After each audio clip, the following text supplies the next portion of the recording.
페이지 222페이지 제51장 팔테로네의 야고보 형제 이야기와 이 형제가 죽은 후 라베르나의 요한 형제에게 나타난 일.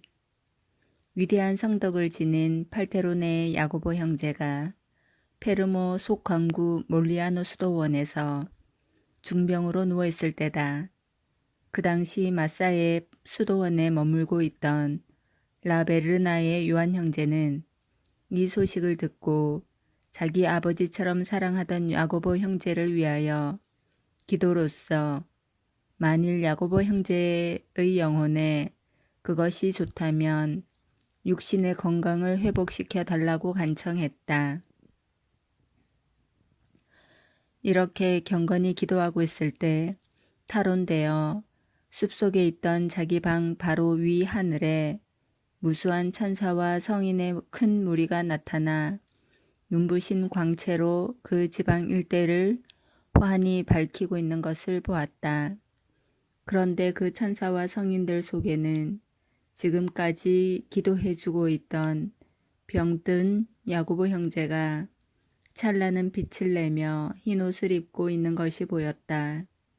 복되신 사부 성 프란체스코는 그리스도의 오상으로 장식되어 영광의 불꽃을 발산하고 있었고, 거룩한 형제와 몬테 루피아노의 옛날 마테오 형제와 그 밖에 이 세상에서 본 일이 없는 여러 형제들이 거기에 많이 있었다.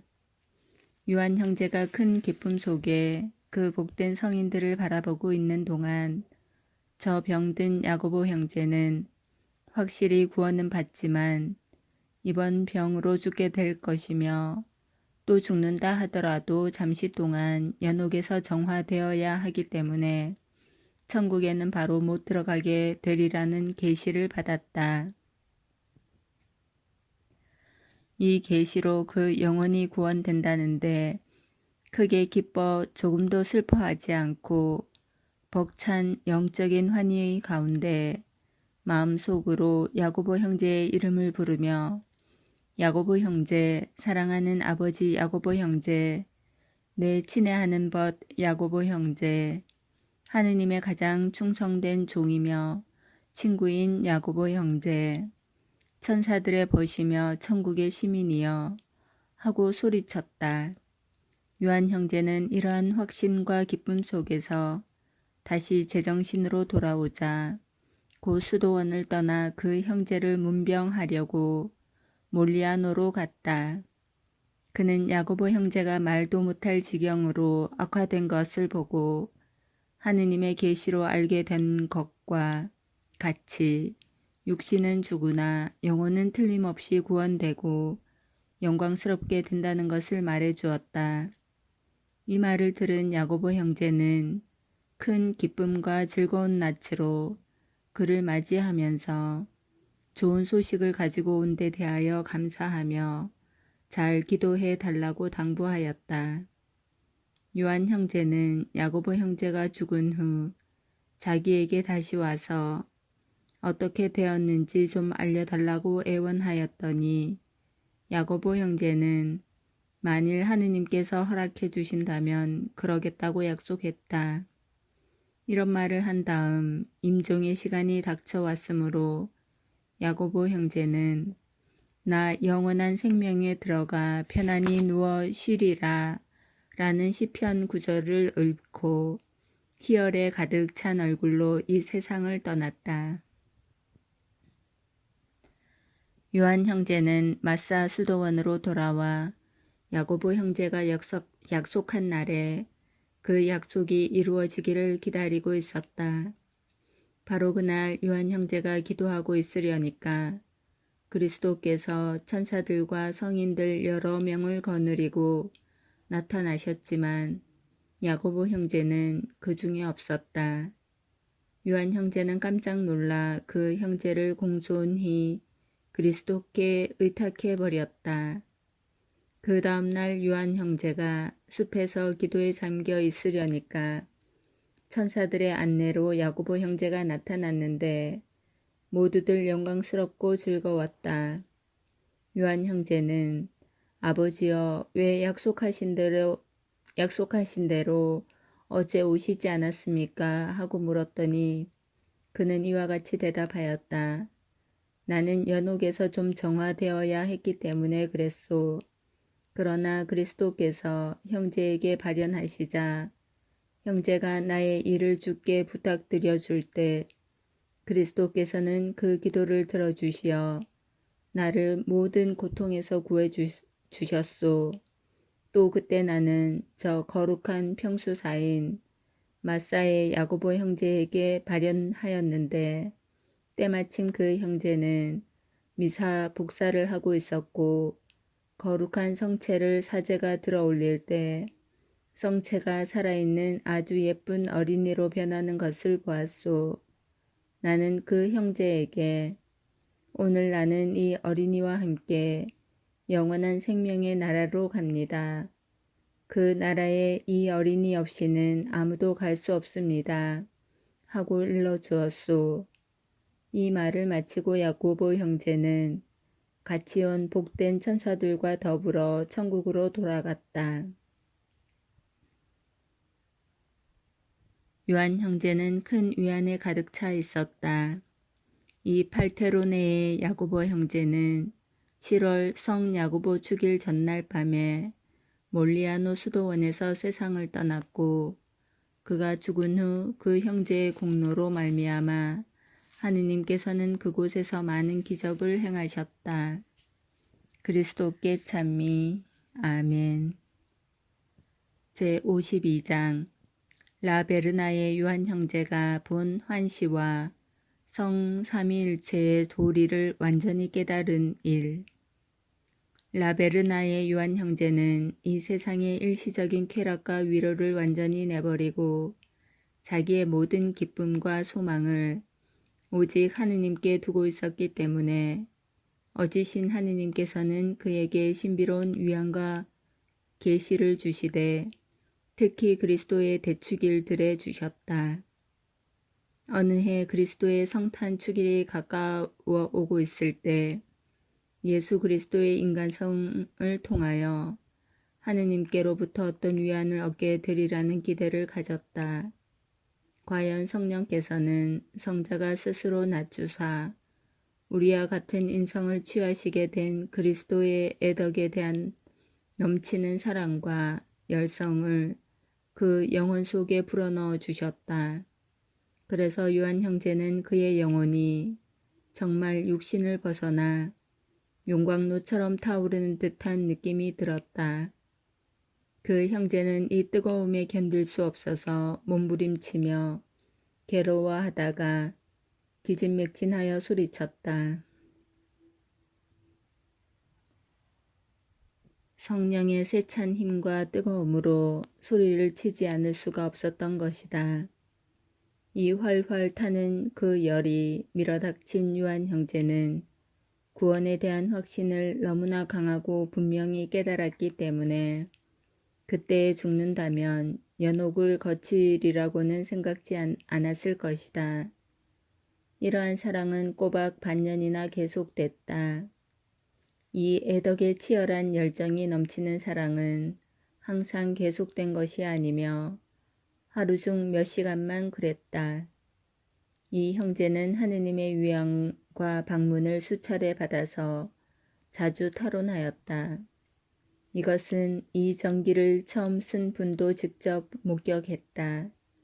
한 번은 밤중에 하느님께 높이 들어올려져 타론되어 창조주 안에서 하늘과 땅의 온갖 피조물의 그 완전함과 등급과 여러 가지 질서를 바라보았다. 모든 피조물이 그렇게 어떻게 그 창조주를 표현하고 있으며 또 하느님께서 어떻게 모든 피조물 위에 안에 밖에 그리고 곁에 계신가를 분명히 깨달은 그 형제는 성삼위 속의 한 분 하느님을 한 하느님 안에 성삼위를 성북에 대한 순종으로 성자가 인간이 되게 한 그 무한한 사랑과 그 환시에서 복되신 그리스도를 통하지 않고는 어떤 영혼도 하느님께 도달할 수 없으며 또 영원한 생명을 얻을 수 없음을 똑똑히 깨달았다. 그분이야말로 영혼의 길이요 진리요 생명이시다. 그리스도께 찬미. 아멘. 제53장 라베르나의 요한 형제가 미사 중에 죽은 사람처럼 넘어진 일. 라베르나의 요한 형제에 대한 또 다른 이야기다. 실제로 본 형제들의 말에 따르면 몰리아노 수도원에서 다음과 같은 놀라운 일이 한번 일어났다. 성 노렌조 8부 축일이 끝난 첫날 밤이자 성모 승천 대축일 주간이던 때 8월 17, 18일경 그는 다른 형제들과 함께 밤 기도를 드리고 있었는데 갑자기 은총이 주는 하느님의 평화에 감사였다. 그 형제는 정원으로 나가 그리스도의 순환을 묵상하고 정성껏 미사 드릴 준비를 하면서 그날 아침에 외울 경문을 검토해 보았다.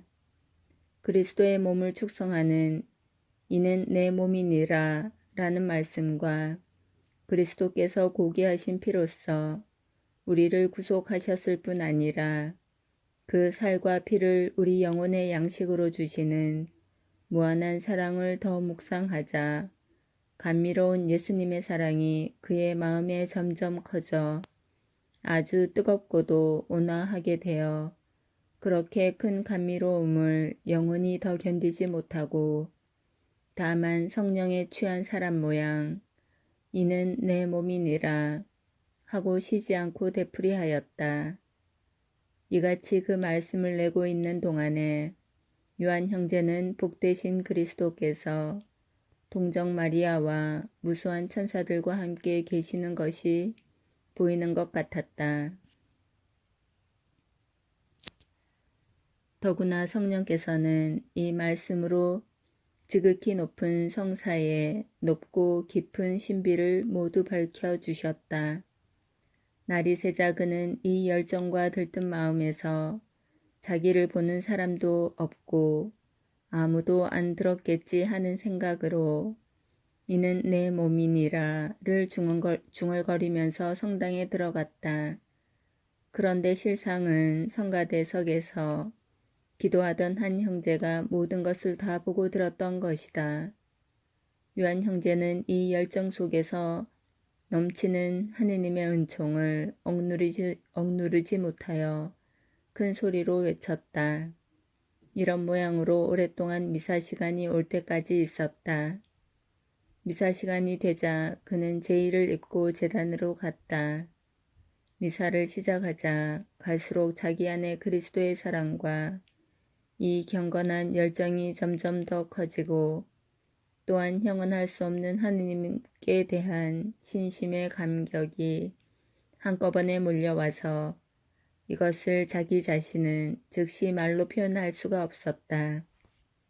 하느님께 향한 이 열정과 감격이 너무나 커져 미사가 중단되지는 않을까 두려웠으므로 미사를 중지해야 좋을지 계속해야 좋을지 또는 기다려야 할지 알지 못해 어찌할 바를 몰라 애를 태웠다. 그에게는 과거에도 그런 일이 있었지만 주께서 미사를 중단하지 않아도 좋을 정도로 그 열정을 가라앉혀 주셨으므로 이번에도 그러려니 생각하고 몹시 두려워하면서 그대로 미사를 계속했다. 성모 감사 서문경까지 이르니 그때 하느님의 비추심과 하느님 사랑의 은혜로운 감미로움이 점점 더 강해져 성체 축성 첫마디까지 외우자 감미로움과 단맛은 정말 견디기 어려웠다.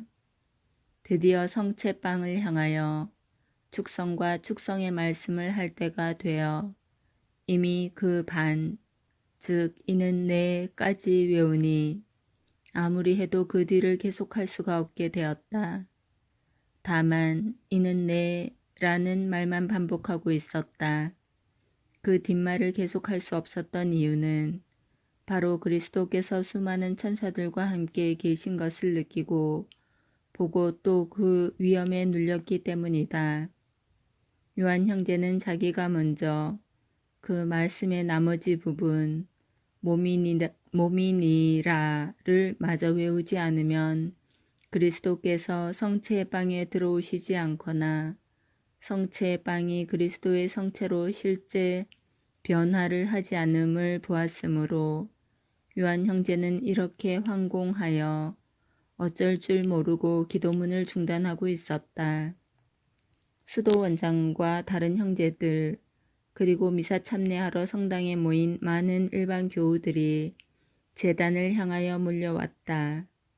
그들은 요한 형제의 거동을 보자 공포에 사로잡혀 가만히 보고 있었다. 그들 중에는 경건한 감동을 받고 우는 자도 여럿이 있었다. 시간이 꽤 흘러 하느님께서 원하는 때가 되자 요한 형제는 높은 소리로 몸이니라를 끝 구절을 읽었다. 그러자 갑자기 성체 빵의 형상이 사라지고 복되신 예수 그리스도께서 사람이 되시어 영광스러이 발현하심으로써 그분 자신이 마리아 몸에서 육신으로 되셨고 또 매일 사제가 성체 빵을 축성할 때마다 당신 자신을 사제의 손에 내려오시게 하는 겸손과 사랑을 증명해 보이셨다. 이로써 요한 형제는 더욱더 묵상의 단맛을 북돋우게 되었다. 성체를 들어올린 다음에 성혈을 축성했을 때 그는 정신을 잃고 탈원하여 그 영혼의 육체적 감각이 정지되고 그의 몸은 뒤로 넘어졌다. 만일 그의 뒤에 서 있던 수도 원장이 그를 부축해 주지 않았으면 땅에 졸도하고 말았을 것이다. 성당 안에 있던 형제들과 남녀 교우들은 너나 할 것 없이 모두 뛰어와서 그가 죽은 줄로 알고 제2 방으로 운반해 갔다. 그의 몸이 죽은 사람처럼 차가워지고 손가락은 몹시 굳어져서 거의 펼 수도 움직일 수도 없게 되었다. 이런 모양으로 요한 형제는 정신을 잃고 탈원하여 9시 기도까지 누워 있었다. 이것은 여름의 일이었다. 그때 나도 거기에 있었는데 하느님께서 그에게 무슨 일을 행하셨는지 무척 알고 싶어 그가 제정신으로 돌아오자 즉시 찾아가서 모든 것을 이야기해 달라고 간청하였다. 그는 나를 매우 신뢰하고 있었으므로 그동안 일어난 모든 것을 상세히 말해 주었다. 그 중에서 예수 그리스도의 성체와 성혈을 축성하였을 때 벌써 그 마음은 녹은 촛물처럼 되어 마치 자기 살에 뼈가 없는 것 같았고 손과 팔을 거의 쳐들 수가 없어서 성체의 빵과 성작 위에 십자성호를 그을 수가 없었다. 더욱이 사제 서품을 받기 전에 하느님께로부터 미사 중에 졸도할 것이라는 계시를 받았지만 여러 번 미사를 드렸는데도 그런 일이 일어나지 않았으므로 이런 계시는 하느님께로부터 나온 것이 아니라고 생각해 왔다고 내게 말해 주었다. 그러던 중 위의 사건이 일어난 성모 승천 대축일보다 50일쯤 전에 그는 하느님께로부터 성모 승천 대축일경에 이런 일이 일어날 것이라는 계시를 또 받았다. 그러나 그 후 이 형제는 그 계시를 잊고 있었다. 하느님께 찬미. 아멘.